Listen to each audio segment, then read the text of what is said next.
My name is Clarissa Monroe, 35 years old. From the outside, I suppose my life might look smaller than others expected of me. A modest two-bedroom house, an 8-year-old daughter I'm raising alone, and a job that pays the bills without much glory. But inside these walls, I've built something I once thought impossible: peace. Stability. A place where my daughter Lily can laugh without being mocked, where she can create, draw, dream. Peace, though, is fragile when you're tied to a family like mine. Every year, I still take Lily to my mother's house for the big family gathering. I tell myself she should know her grandparents, her cousins, her aunt and uncle. I tell myself it's important for her to feel connected, even if those connections come wrapped in thorns.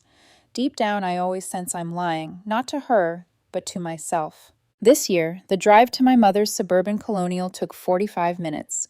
Lily sang along to her favorite songs in the back seat, voice light and unburdened. She had insisted on wearing her new pink dress and sat proudly on her booster seat as I carefully braided her golden hair the night before. She had flipped through a magazine and begged me to copy a style, an intricate weave of plaits that took nearly an hour. She'd beamed at the result, twirling before the mirror. "Do you think Aunt Samantha will like it too?" she asked, her blue eyes hopeful. My hands had hesitated on the braid, memories tugging. Samantha accidentally spilling cranberry sauce on Lily's dress last Thanksgiving, gifting her cousins expensive gadgets while handing Lily a dollar store coloring book, always watching for my reaction. I forced a smile then, and I force one again now as I drive. "I'm sure everyone will think you look beautiful, sweetheart." The truth is, I've never trusted Samantha. She's 3 years younger, but from childhood, she managed to wield cruelty like a sharpened blade disguised as a joke. When I was 16, she slit holes in my prom dress. At 20, she spread rumors to destroy my first real relationship.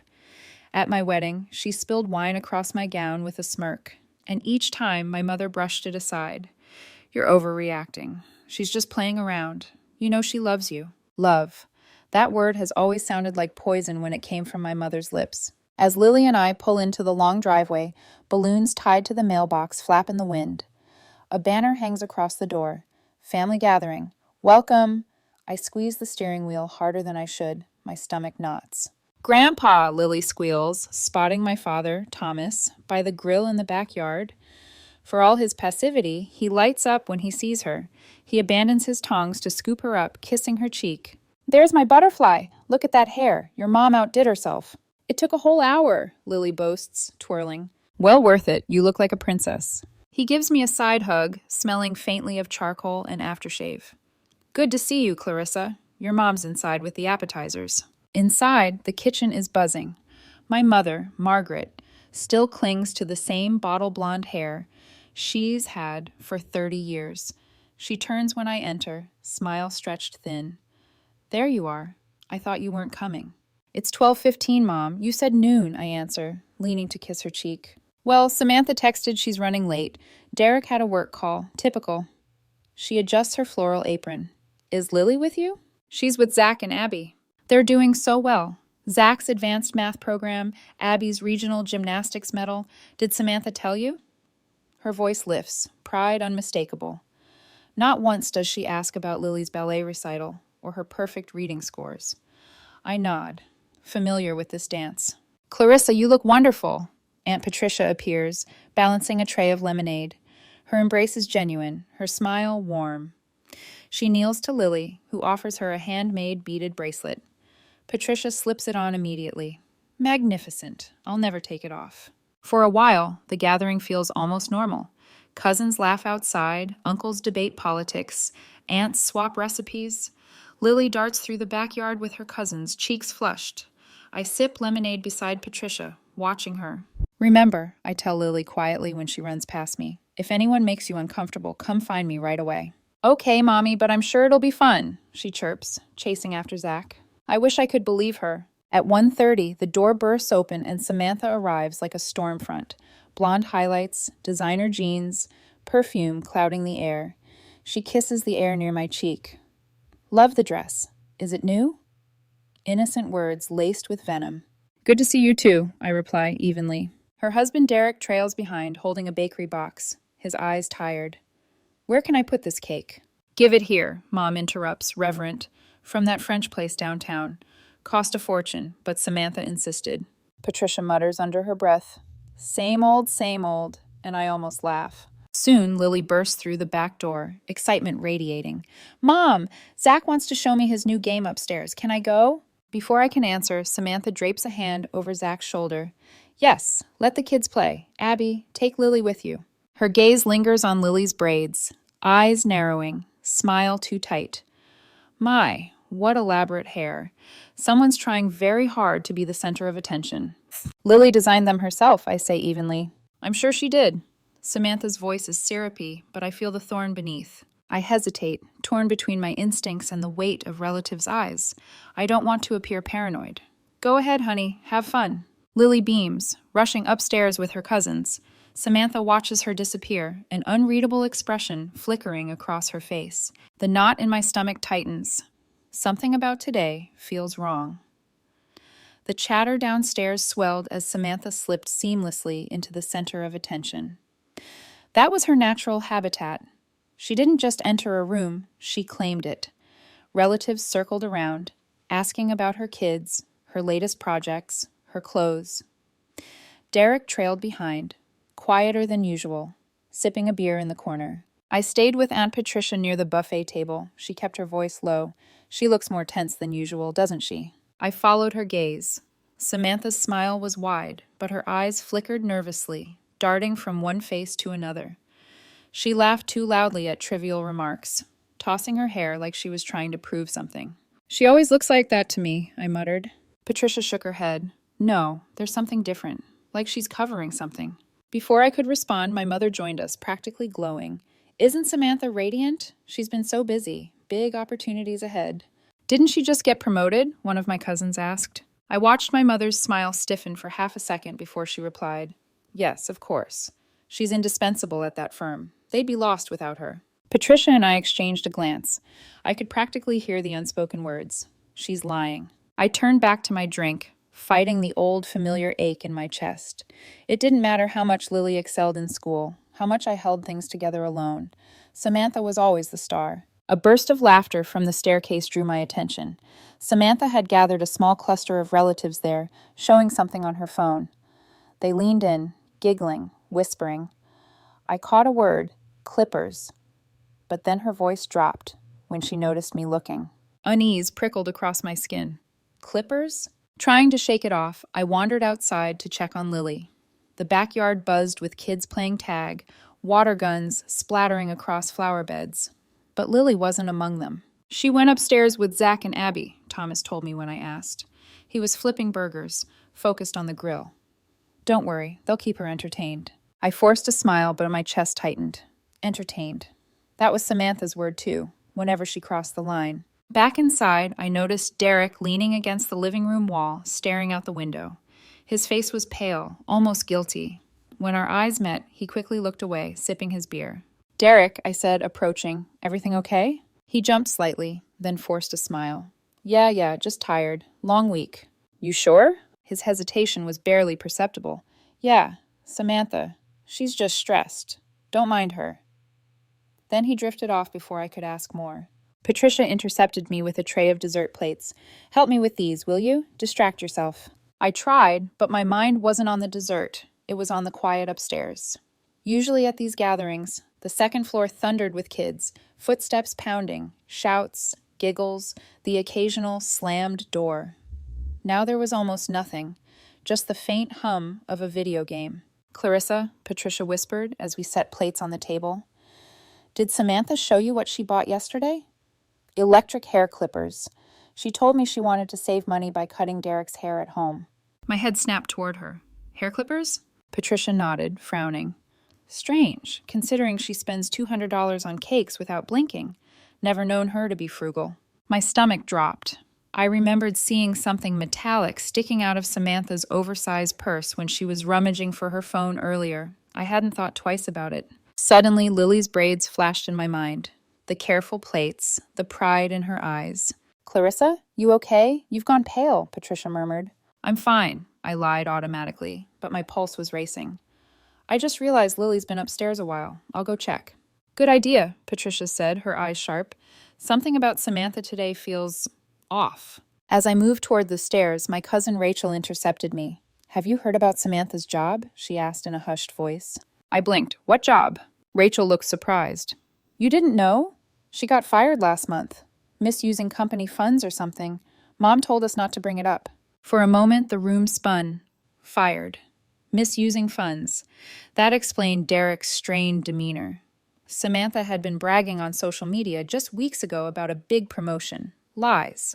Always lies. I glanced toward my mother, who was laughing too brightly with an uncle, covering, as always. My phone buzzed with a flood of notifications, but I ignored them. A new urgency pounded in my veins. I had to find Lily. I slipped toward the stairs. At the bottom step, Derek stood again, half hidden in shadow. He avoided my eyes. I swallowed hard and climbed past him. Upstairs, the hallway stretched quiet and unnervingly still. Only Zach's room emitted the glow of a TV and the rapid clicks of controllers. I peeked in, kids crowded around a video game, but no Lily. My voice cracked. "Where's Lily?" Zach barely looked up. "I don't know, maybe with Abby." The answer felt rehearsed. My heart hammered. I checked the guest bedroom. Empty. My old room, now an office. Nothing. And then I heard it. Faint sobbing. Muffled behind a closed bathroom door. "Lily?" My knuckles rapped gently. "Sweetheart, are you in there?" The sobbing stilled. A broken voice whimpered, "Go away." My heart seized. "It's Mommy. Open the door, baby." "No!" Her panic cut through me. "I don't want you to see." Terror flooded my chest. "Lily, open this door right now, or I'll have Grandpa get the key." A voice behind me interrupted, calm, syrupy, and chilling. "What seems to be the problem?" I spun. Samantha leaned against the wall, phone in hand, smiling like a cat with a trapped bird. Samantha's smirk didn't falter as she leaned against the wall, her phone glinting in the hallway light. "Kids are dramatic, Clarissa," she drawled. "You know how they are. Cry over nothing." My chest tightened. "She's not crying over nothing. What did you do?" Samantha shrugged, tapping her phone as if bored. "You really think so little of me?" I stared at her, years of memories colliding, every accident, every cruel trick brushed off as a joke.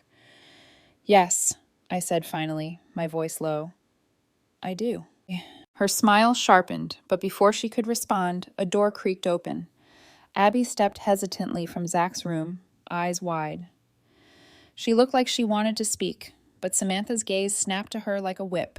"Go downstairs, Abby. Tell Grandma we'll be down shortly." "But Aunt Clarissa—" "Now," Samantha ordered, her voice laced with threat. Abby's eyes filled with guilt as she scurried away. I turned back to the bathroom door. "Lily, I'm coming in right now." A pause, then a faint click, the lock turning. I pushed the door open and froze. My daughter stood trembling in the middle of the tiled floor. Her beautiful braids, her pride, her joy were gone. Instead, her head was shaved unevenly, patches of stubble clinging desperately where the clippers had missed. Blonde strands lay scattered like casualties across the floor. Lily's eyes, red and swollen, met mine. "Mommy," she whispered, then collapsed into sobs. I dropped to my knees, pulling her into my arms. "Oh my God. Lily, what happened? Who did this to you?" Behind me, laughter bubbled. Samantha lifted her phone, recording. "Don't be so dramatic. It's just hair. It'll grow back." I turned slowly, fury igniting in every nerve. "You did this." "She needed a reality check," Samantha said flatly. "Everyone fawns over her precious golden locks. I thought it'd be good for her to learn the world doesn't revolve around her reflection." "You filmed it?" My voice cracked, disbelief tangling with rage. Samantha smirked, angling the screen toward me. The video played. Lily squirming, crying, begging as Zach and Abby held her arms while Samantha ran the buzzing clippers across her scalp, laughing. "Say goodbye to your princess hair," Samantha's voice jeered from the recording. My stomach lurched. I held Lily tighter, her body trembling violently against me. You monster." Footsteps thundered in the hallway. Relatives crowded behind me, gasping. My father appeared, his face blanching. "Good Lord. Samantha, what have you done?" "It's a joke, Dad," Samantha scoffed. "Everyone's so sensitive." But the hallway wasn't filled with laughter. Shock, disgust, and, unsettlingly, some stifled smiles, like this was amusing. My mother pushed through the crowd, her voice sharp. "What's going on? Dinner is ready." Her eyes fell on Lily. For a moment, genuine surprise flickered. Then her expression hardened. "Oh, for heaven's sake, it's just hair. It'll grow back." My breath caught. "Just hair? They held her down against her will." "She'll survive." Margaret said coldly. Stop overreacting, Clarissa. My father's jaw tightened. Margaret. But Samantha cut in, grinning. I've already posted it to the family chat. Everyone's laughing. Look at her face. Priceless. Lily whimpered, burying her face into my shoulder.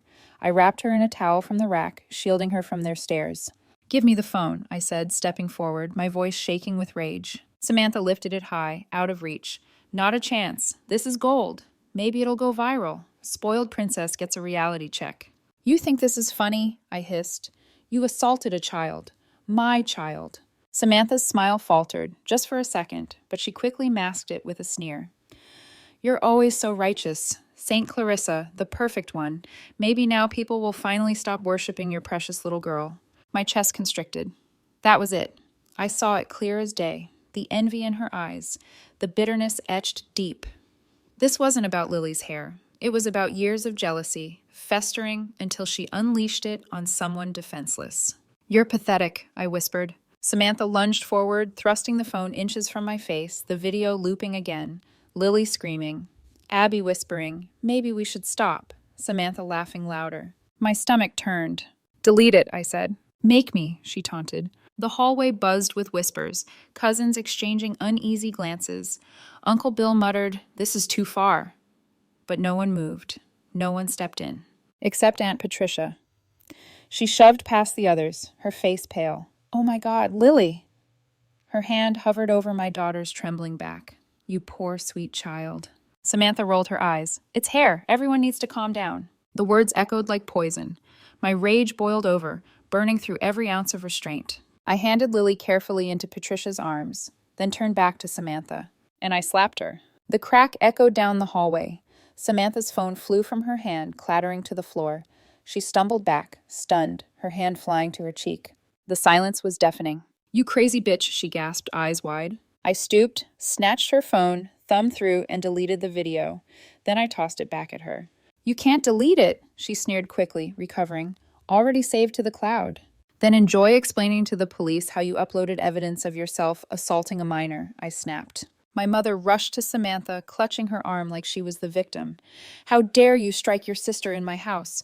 After everything we've done for you and that child. My blood ran cold. Everything you've done. You just defended her assault on your granddaughter. And then my mother's mask slipped. Her voice dropped venom. This is why no one wanted you bringing that bastard child into this family in the first place. The words sliced through the air. Gasps rippled down the hallway. My father's face went ashen. Margaret, enough. But it was too late. I froze, staring. What did you just call her? My mother's eyes widened slightly, realizing, but pride stiffened her spine. You heard me. Kevin had doubts. Everyone knows it. Why do you think he barely sees her? Lily's small body tensed in Patricia's arms. My heart shattered all over again. That is a lie, I said, my voice shaking. Kevin never questioned Lily's paternity. He left because our marriage ended, not because of her. Samantha looked uncomfortable now. Even she hadn't expected this. Mom... But Margaret pressed on. We accepted her anyway, despite the embarrassment. And this is how you repay us. By attacking your sister? The world tilted. The people around us blurred. The only thing sharp and clear was my daughter's face, streaked with tears. Something inside me hardened, stealing in a way it never had before. I turned on my heel, my decision made. Patricia, take Lily outside. I'm getting our things. Patricia nodded firmly, guiding Lily toward the stairs. Where do you think you're going? Samantha called after me. Dinner's ready. I didn't look back. We're leaving. I carried Lily's overnight bag down the stairs, each step heavy with fury. Behind me, Samantha's voice dripped mockery. Always running away, Clarissa, just like old times. You can't handle the truth.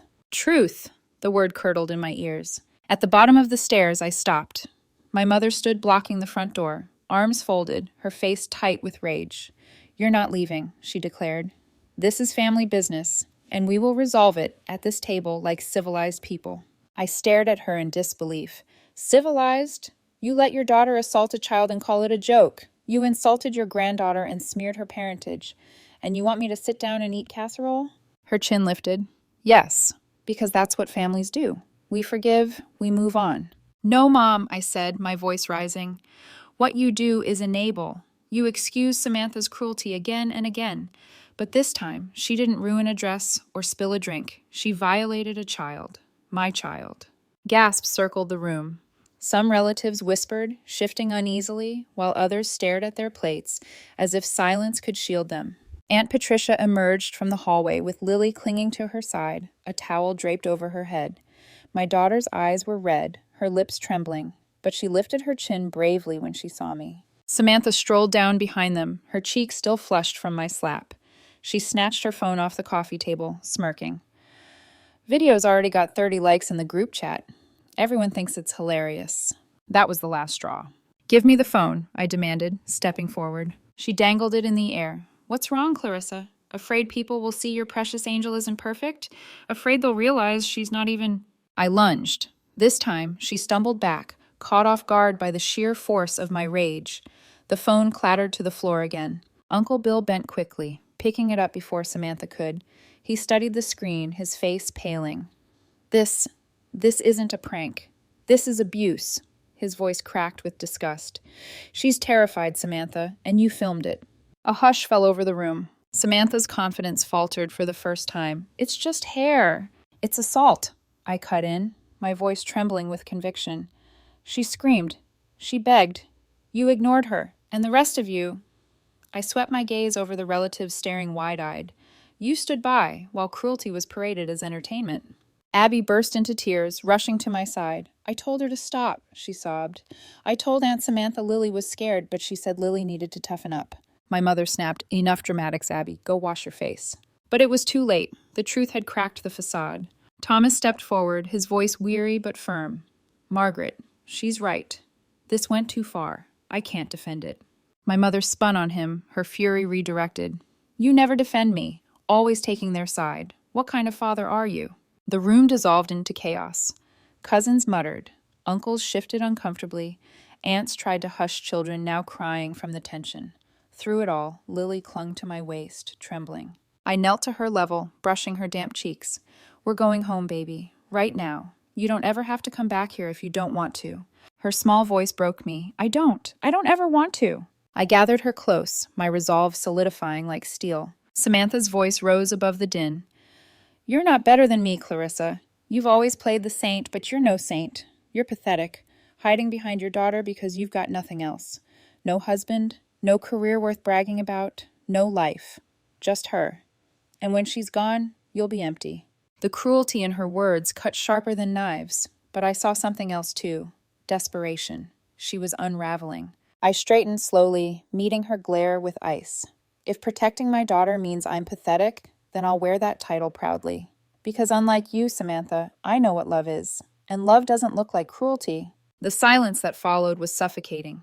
Even my mother faltered. Then she hissed, If you walk out that door, don't bother coming back. Family loyalty still means something to the rest of us. Family loyalty. The phrase rattled through my chest like a bell, tolling the end of something old and rotten. I turned toward the door, Lily clutching my hand. My voice was steady, louder than I intended. If this is what loyalty looks like, silence, cruelty, and betrayal, then Lily and I are better off without it. I reached for the doorknob. Behind me, Samantha's voice cracked into a shriek. You'll regret this. You'll regret turning on your own blood. I looked back one last time. My father's eyes glistened with shame. Patricia's jaw was set with quiet support, and the rest looked away. I opened the door. The late afternoon air hit my face like freedom. Lily stepped outside first, clutching her towel like a shield. Patricia followed, slipping me my bag. I closed the door firmly behind us, the sound reverberating like the end of a chapter. For the first time in years, I felt clarity. Not peace, not yet, but clarity. This wasn't just the end of a family gathering. It was the end of illusions, of toxic excuses, of enabling. And it was the beginning of something else, something I didn't yet have words for but could feel rising in my chest. The drive home was a blur of stoplights and silence. Lily sat in the passenger seat wrapped in the blanket I kept in the trunk, her head hidden beneath it. She refused to look out the window, and I didn't push her. Every time we stopped, she whispered, What if someone sees me? My chest clenched. You have nothing to be ashamed of, I told her softly, though I knew the wound wasn't skin deep. But I let her keep the blanket pulled tight. She needed armor, however fragile. By the time we reached our house, the sun was sinking low. Our little two-bedroom cottage, with its wind chimes on the porch and rose bushes out front, had never looked more like a sanctuary.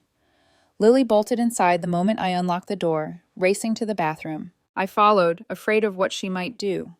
She stood before the mirror, lowering the blanket slowly. The reflection staring back at her, patchy stubble, swollen eyes, made her sob all over again. "I look like an alien," she whispered. I knelt behind her, wrapping my arms around her small shoulders. "You look like my strong, beautiful girl. What happened today doesn't change who you are, not one bit." "Why did Aunt Samantha do this to me?" she asked, her voice shaking. "Why does she hate me? How do you explain envy and cruelty to an 8-year-old? I tried. "She has a lot of anger inside her, Lily. Anger that doesn't belong to you. Sometimes people hurt others because they can't deal with their own pain." Her lower lip trembled.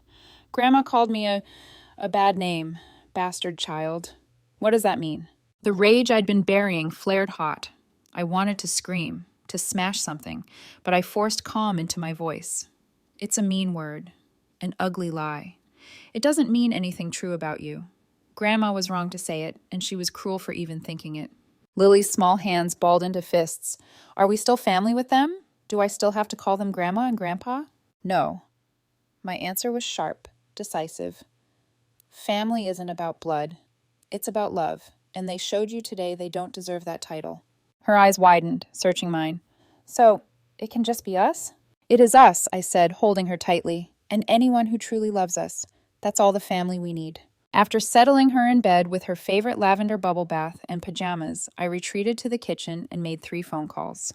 The first was to Megan, a lawyer friend from college. When I explained what happened, her reaction was immediate and fierce. "Clarissa, that's assault on a minor. You need to file a police report. Do not let this slide." "I will," I promised. "But Lily needs to feel safe first."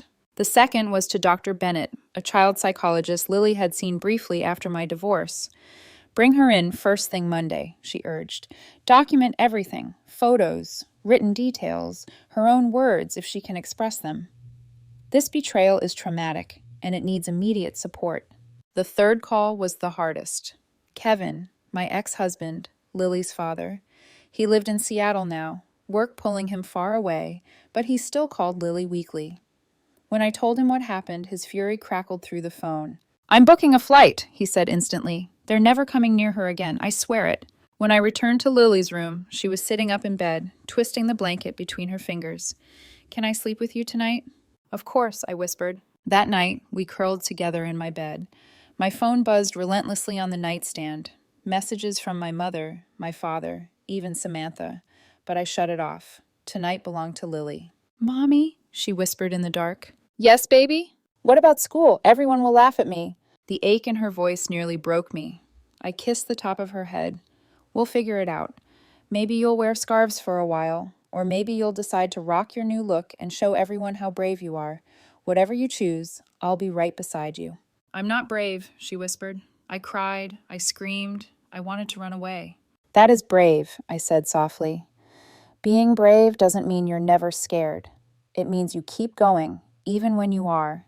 And you, Lily, are the bravest person I know." She finally drifted to sleep, her breath evening out, her small body pressed against mine. I lay awake, staring at the ceiling, fury and grief and determination all warring inside me. By morning, I had a plan. No more appeasing. No more tolerating cruelty for the sake of family. When the doorbell rang at 7:30 the next morning, I wasn't surprised. I slipped from Lily's side and padded to the door, already knowing who it would be. My parents stood on the porch. My father clutched a gift bag stuffed with tissue paper. My mother looked tired but calculating. "What do you want?" I asked coldly, not inviting them in. "We need to talk," Margaret said, her tone unusually soft. "Things got out of hand yesterday." "Out of hand," I repeated. "That's what you call it when your daughter assaults my child?" "Please, Clarissa," my father interjected, holding out the bag. "We brought something for Lily." Inside was a blonde wig, synthetic and shiny. My stomach turned. "You think this fixes anything?" I asked, voice low. "It's a start," my mother said quickly. "We feel terrible about what happened." I looked her in the eye. "Do you?" she faltered. "I was upset. I said things I didn't mean." "Like calling my daughter a bastard child? Like questioning her father?" My voice shook, but I forced the words out. "Those weren't slips of the tongue. Those were thoughts you've nurtured for years. Her eyes glistened, but pride forced her chin high. I was wrong, she said stiffly. I'm sorry. Under different circumstances, those words might have mattered, but I saw the manipulation behind them. Where's Samantha? I asked. My parents exchanged a glance. My father sighed. She's dealing with consequences. Someone at the gathering posted the video online. It's spreading fast. Her interviews were canceled. Companies won't touch her now.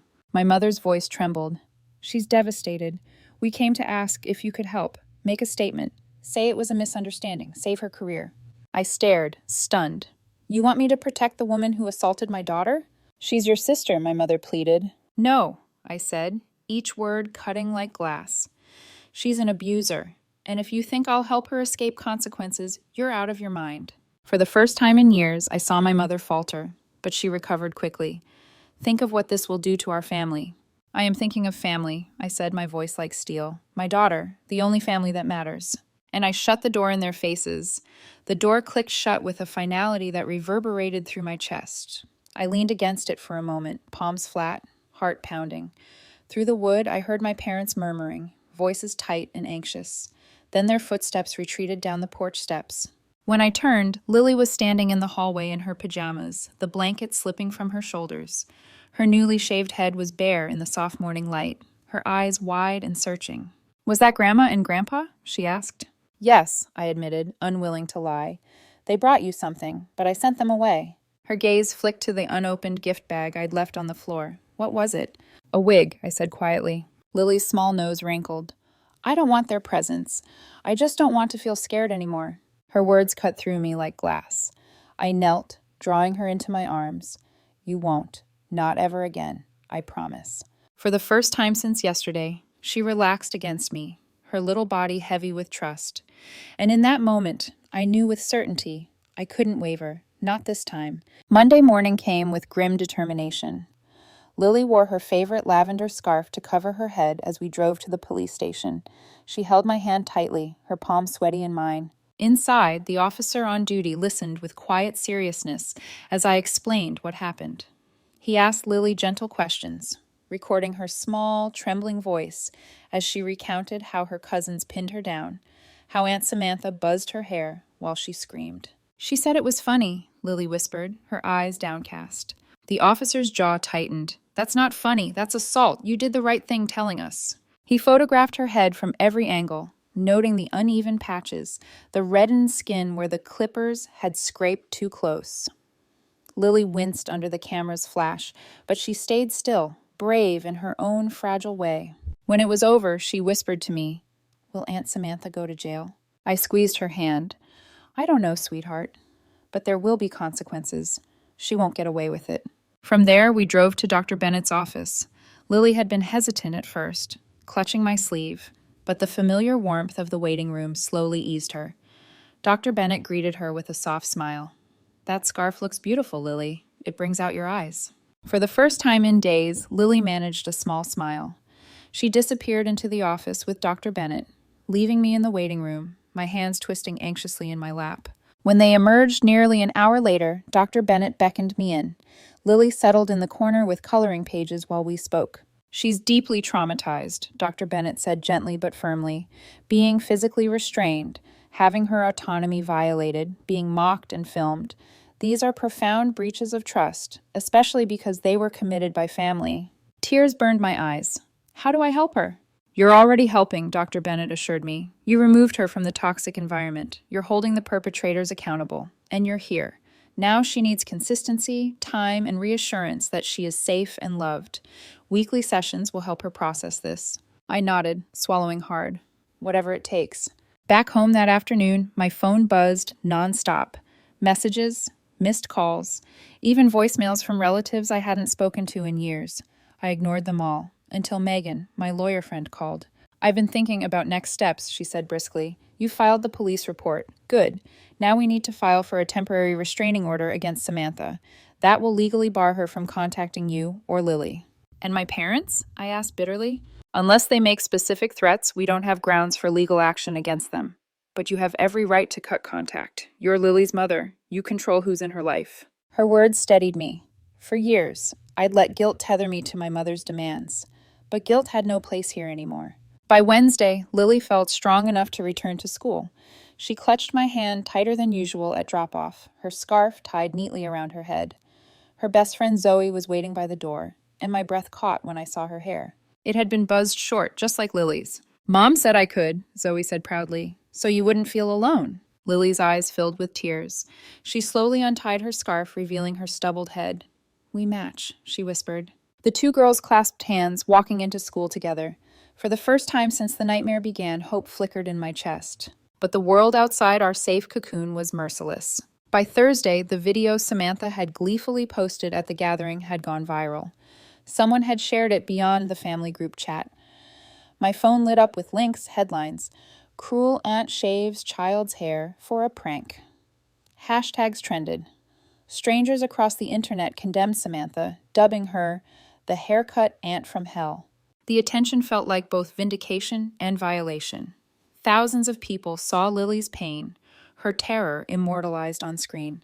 I wanted justice, but not like this. I called Megan again. "Can we get it taken down?" She sighed.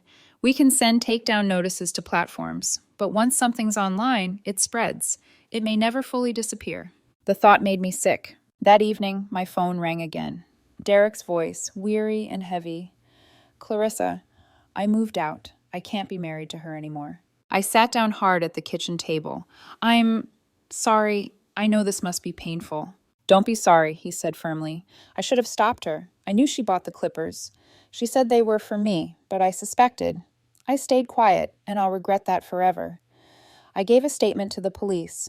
I want to do the right thing." His voice cracked with sincerity, and for the first time I felt a sliver of pity for him. A man trapped in Samantha's orbit, too weak to act until the damage was irreversible. On Friday, Aunt Patricia arrived at my doorstep, holding a basket filled with cookies and art supplies. She hugged me tightly. I should have done more that day. I should have stopped her. "You helped us leave," I reminded her. "That meant everything." "It wasn't enough," she said firmly, her eyes wet, "but it will be now. You and Lily will never face this alone again, I promise." Her support cracked something in me. A lifetime of isolation giving way to a fragile but real sense of belonging. For once, someone in the family was on our side. And on Saturday, Kevin arrived from Seattle. He hugged Lily first, whispering, "No one will ever hurt you again." He looked at me next, his eyes fierce. "We'll fight this together." For the first time in years, I felt the weight shift off my shoulders. We weren't alone anymore. By Sunday morning, I realized just how far the ripples of Samantha's cruelty had spread. My phone buzzed nonstop with numbers I didn't recognize, voicemails piling up faster than I could delete them. Most were reporters, some were strangers, offering words of support for Lily, and a few were trolls, sneering that I was exploiting my child's trauma for attention. I turned the phone off. Enough. Inside our little house, I tried to create a bubble of normalcy. Kevin sat at the kitchen table helping Lily with her drawing, laughing as she sketched cartoon animals with oversized heads. She had wrapped a scarf around her hair again, but she seemed lighter, safer with her dad here. I leaned against the doorway, watching them. For the first time in days, I felt a flicker of peace. That peace lasted until a knock rattled the front door. When I opened it, 2 uniformed officers stood on the porch. My heart dropped, but their faces were calm. "Ms. Monroe, we're here regarding your report," one said. "We've reviewed the evidence, the video and witness statements. We're proceeding with charges against Samantha Green for assault of a minor." I nodded, swallowing hard. Hearing it phrased so plainly, so officially, made it feel both surreal and vindicating. "Will she be arrested?" I asked. "Likely summoned to court first," the officer explained. "Given the viral nature of the video, the DA is motivated to move quickly." After they left, I sagged against the doorframe. It was happening. Real consequences. Kevin stepped up behind me, placing a hand on my shoulder. "See? She's not untouchable anymore." I nodded, but a tremor ran through me. Justice was one thing. Healing was another. Monday brought another challenge: school. The principal and counselor had already scheduled a meeting with me before Lily returned. Sitting in the small office, they listened intently as I explained everything. Their horror was genuine. "We'll support her in every way," the counselor promised. "We'll speak to her classmates about respecting differences without singling her out. And if there's any teasing, we'll deal with it immediately." Their reassurance calmed me, but I still dreaded the first day back. When the morning came, Lily clutched my hand all the way to her classroom. She wore her lavender scarf again, but her grip told me she feared what was under it being exposed. Then Zoe appeared at the door. My breath caught. The little girl had shaved her head completely, a wide smile lighting her face. "Do we match now?" Zoe asked proudly. Lily gasped, tears brimming. She slowly pulled off her scarf. "We match," she whispered. The two clasped hands and walked into class together, heads held high. I pressed a hand to my chest, overwhelmed with gratitude for the kindness of a child. Sometimes courage came in the smallest packages. But the outside world wasn't done with us. That afternoon, a call came from an unfamiliar number. Against my better judgment, I answered. "Is this Clarissa Monroe?" a woman asked. "Yes." "This is Rachel Gonzalez, reporter with the Daily Chronicle. I wanted to ask about the incident involving your daughter and sister. It's all over social media. Do you have a statement?" "No comment," I said quickly, "and please respect my daughter's privacy. She's a minor." "I understand," Rachel replied. "But I should tell you, public interest is intense. The video has over 75,000 views. People are calling your sister the haircut aunt from hell. If you don't speak, others will tell the story for you." I hung up, my stomach twisting. The last thing Lily needed was her pain turned into a circus. Kevin found me pacing the kitchen. "Reporters?" I nodded. He rubbed his face. "We'll need to be careful. This isn't just family drama anymore. It's public." That evening, another surprise came. Derek called. "I wanted you to hear it from me," he said, voice raw. "I filed for separation. I can't stay married to her." I sank onto the couch. "Derek, I don't know what to say." "Don't say anything," he cut in. "I enabled her for too long. I told myself her cruelty was just jokes, just stress. But when I saw that video go viral, I saw what I'd ignored, and I realized I was just like your parents, covering for her." For the first time, I heard genuine remorse in his voice. "I've already given a full statement to the police," he continued, supporting Lily's account. "Samantha's going to have to face this on her own." I ended the call with the strange mixture of pity and relief. Derek had been weak, but at least he was finally stepping out of her shadow. By Friday, Aunt Patricia appeared again, carrying a basket of Lily's favorite cookies. "I should have stopped her," Patricia murmured as I let her in. "I should have grabbed the clippers from her hand, but I froze, and I hate myself for it." I touched her arm gently. "You helped us leave. That was enough." "It wasn't," Patricia said firmly. Her eyes blazed with conviction. "But it will be now. No more silence, no more peacekeeping. You and Lily are not alone. You'll never be alone again." Tears pricked my eyes. For the first time in decades, I felt like someone in my family had truly chosen me. On Saturday, Kevin and I took Lily to a small salon recommended by Patricia's friend. The stylist, a kind woman named Trina, examined Lily's uneven stubble. "We can even it out into a pixie cut," she suggested gently. "Something stylish. Something that makes this yours again." Lily hesitated. "Will I still look like a girl?" Trina smiled. "The most beautiful girl. Short hair is chic.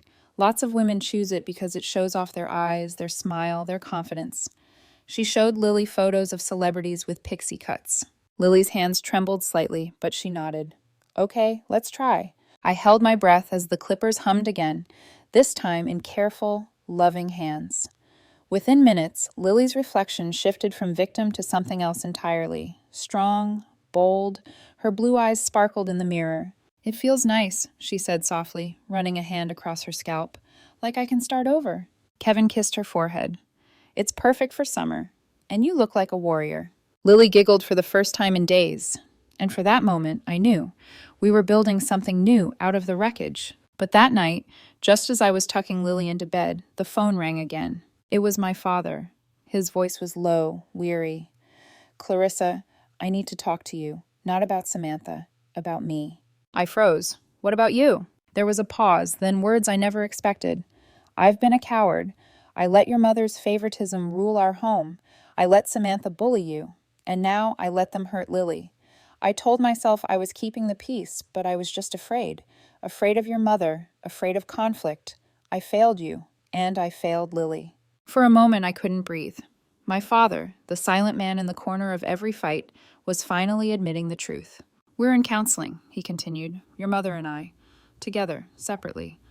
I don't know if it will change anything, but I had to tell you, I'm sorry. For everything." His voice cracked. "I don't expect forgiveness, but I want you to know I see it now, all of it." When the call ended, I sat on the edge of Lily's bed, staring at her peaceful, sleeping face. The world around us was still chaos, court dates looming, reporters circling, Samantha unraveling. But something inside me shifted. For the first time, my father had chosen truth. It wasn't redemption, not yet, but maybe, just maybe, it was a beginning. The days that followed blurred into a strange mixture of exhaustion and resolve. Court filings, therapy sessions, school adjustments. It was a rhythm I hadn't expected to learn, but I clung to it like a lifeline. Lily grew braver with each passing week. She wore colorful scarves at first, but soon she began experimenting with her new pixie cut. One morning, she slid a sparkly barrette into the side of her hair and twirled in front of the mirror. "What do you think, Mom?" she asked, eyes wide. I smiled, choking back tears. "I think you look unstoppable." And in that small, fragile moment, I believed it. The legal process moved quickly, accelerated by the viral storm Samantha had created. The district attorney charged her with assault on a minor. I had to sit in the courtroom with Lily beside me, her tiny hand clasped in mine, as Samantha entered wearing a tailored suit and a mask of indifference. But her eyes darted nervously across the room, searching for sympathy she didn't find. Her lawyer pushed for a plea bargain. In the end, she avoided jail time, but was sentenced to community service, mandatory counseling, and a restraining order that barred her from contacting Lily or me. When the judge announced it, Samantha's mouth twisted. She shot me a glare across the courtroom, as if I'd stolen something from her. But I didn't flinch. For the first time in our lives, the balance of power wasn't in her favor. Afterward, Kevin squeezed my shoulder. "You did it. You protected her." I shook my head. "We did it. Together." Outside the courthouse, reporters swarmed. Microphones thrust toward my face. Cameras flashing.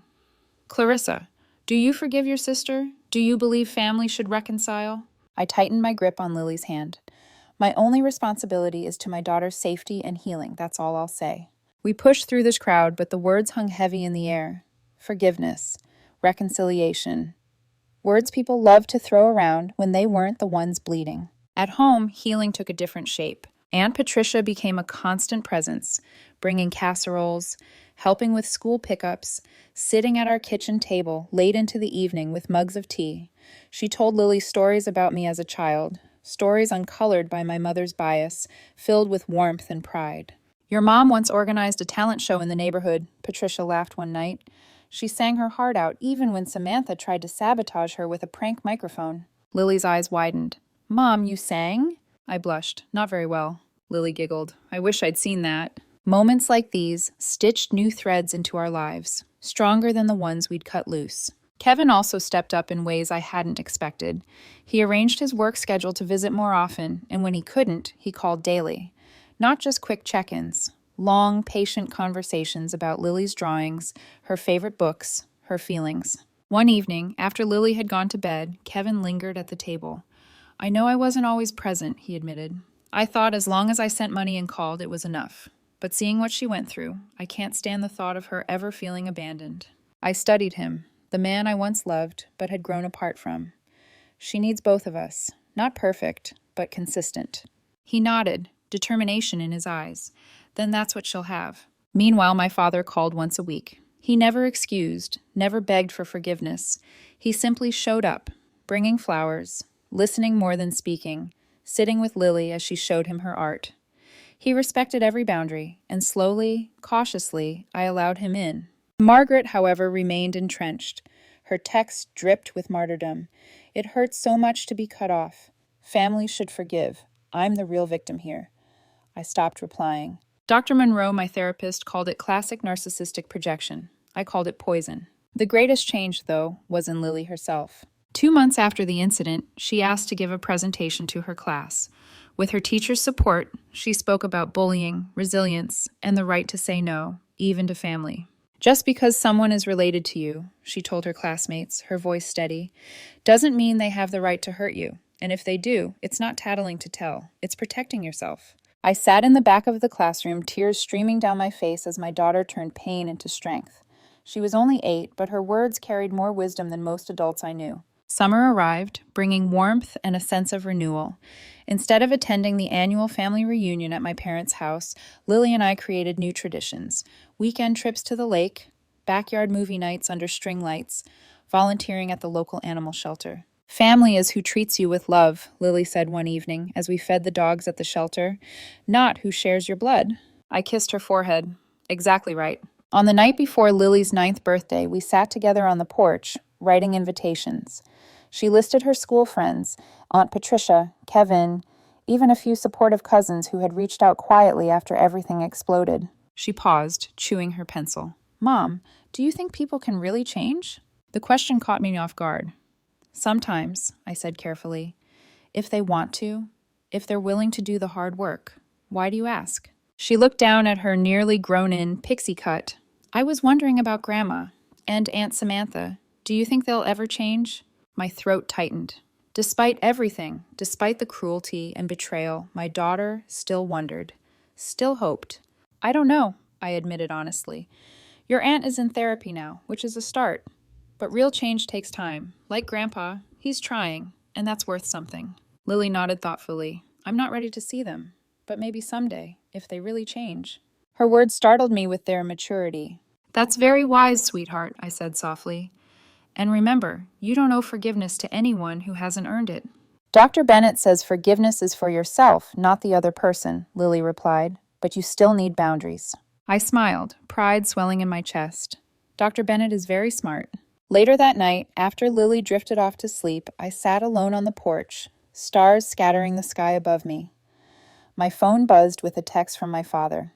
Margaret agreed to start individual therapy tomorrow. Real progress. Thinking of you both. I stared at the words, cautious hope, tugging at me. I wasn't holding my breath for miracles, but maybe, just maybe, some healing could grow from the wreckage. The pain wasn't gone. The betrayal still stung, but it no longer defined us. For the first time in years, I felt free. Free to create a family on my own terms, with people who chose love over cruelty. And as the night air wrapped around me, I made a silent vow. Lily and I would never again mistake cruelty for care, no matter how it was disguised. 3 months passed, and the rhythms of our lives slowly steadied. Summer melted into autumn, bringing crisp mornings and the smell of wood smoke drifting through our neighborhood. For the first time in years, I didn't dread the changing seasons. Instead, each one felt like a chance to start over, to build something new from the ashes of what we'd left behind. Lily's hair had grown into a soft, stylish pixie cut by then. She decided to keep it that way, even though it was long enough to braid again if she wanted. I like feeling the breeze on my neck, she said one afternoon as we sat together on the porch swing, and it's easier to brush. Her resilience astounded me. What had once been a mark of cruelty had become a symbol of her strength. She wasn't just surviving, she was transforming. Therapy helped. Each week, Dr. Bennett guided Lily gently through her feelings of betrayal and fear. Sometimes she came home quiet and thoughtful. Other times, she bounded in with new confidence, eager to share a coping tool or exercise. I attended my own sessions with Dr. Monroe. She helped me untangle years of guilt and conditioning, the endless cycle of appeasing my mother, excusing Samantha, staying silent to keep peace. You're grieving, she told me during one session. But nobody died, I argued. You're grieving the family you wished you had, she explained. The mother who should have protected you, the sister who should have stood beside you, the father who should have intervened. It's okay to mourn what you never received, even as you build healthier relationships now. Her words sank deep. It wasn't just Lily who needed healing. I did too. Legally, the consequences played out as expected.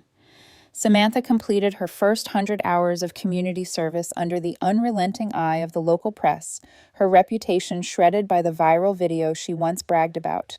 Employers shunned her. Old friends distanced themselves. The restraining order ensured she couldn't come near us. My mother, still trapped in her own pride, drifted further from me. Her messages were predictable. You've destroyed this family. One day you'll regret it. I am the real victim here.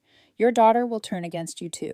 I no longer replied. Each silence was its own act of freedom. My father, however, surprised me. Week after week, he visited, alone. He brought flowers for me, sketchbooks for Lily. He listened without defending, admitted without excusing. One evening, he confessed, I wasted decades being silent. I won't waste the rest of my life. It wasn't forgiveness yet, but it was a beginning. The most profound change was in Lily herself. At the start of the new school year, she asked her teacher if she could give another talk, this time to the whole school assembly. Nervous but determined, she stood on stage in front of hundreds of children and spoke with a clarity that silenced the room. "Someone in my family hurt me because they thought it was funny," she said, her small voice echoing in the auditorium. But it wasn't funny, it was scary, and it made me feel like I didn't matter. But I do matter, and so do all of you. If anyone, friend, stranger, even family, hurts you or makes you feel small, you don't have to keep it a secret. You can tell, because you deserve to be safe. Teachers wiped their eyes. Students cheered. I sat in the back, my heart breaking and swelling all at once. Out of something so cruel had grown a voice stronger than I ever imagined. Our new traditions blossomed. Instead of family reunions filled with tension, we hosted backyard movie nights with neighbors and friends who had become family in truth. We spent weekends with Aunt Patricia, baking cookies and painting birdhouses. Kevin arranged work trips to coincide with school breaks so he could be here for Lily's milestones. The life we created wasn't perfect, but it was ours. Honest, safe, and filled with people who chose love over blood. Still, questions lingered. One evening, as we sat on the porch watching the first autumn leaves drift down, Lily asked softly, "Do you think Grandma will ever change?" I considered my answer carefully. I don't know. Maybe. But remember, change isn't about words. It's about actions, like how Grandpa is trying, little by little. She nodded, thoughtful. If they really change, maybe one day, but not now. Her wisdom humbled me. And yet, even as we healed, I sometimes caught myself wondering, what if I had stayed? What if I had bowed to my mother's pressure, smoothed things over, called it a misunderstanding? Would Lily's spirit have dimmed under the weight of silence, just as mine once had? The thought chilled me, because that was the path generations of my family had walked, keeping secrets, enabling cruelty, confusing loyalty with submission. But no more. That cycle had shattered the moment I carried Lily out of that house. Months later, on the anniversary of that day, I tucked Lily into bed and lingered by her side. Her short hair glowed in the lamplight, her eyes sleepy but calm. "Mom," she murmured. "Yes, baby?" "Thank you for leaving." The words caught in my throat. I kissed her forehead. "Always." She drifted off, safe in her bed, the sound of the wind chimes outside our window, soft and steady. Sometimes, late at night, I replay everything. The laughter, the cruelty, the slap, the door closing behind me. And I wonder if others carry stories like mine. Stories of families that wound instead of protect, of silence that festers into violence. Maybe you know what it's like to draw a boundary no one else understands. Maybe you've had to choose between loyalty to blood and loyalty to your own soul. If you have, then you already know. Leaving doesn't make you weak. It makes you free. And sometimes freedom is the only way to protect what truly matters.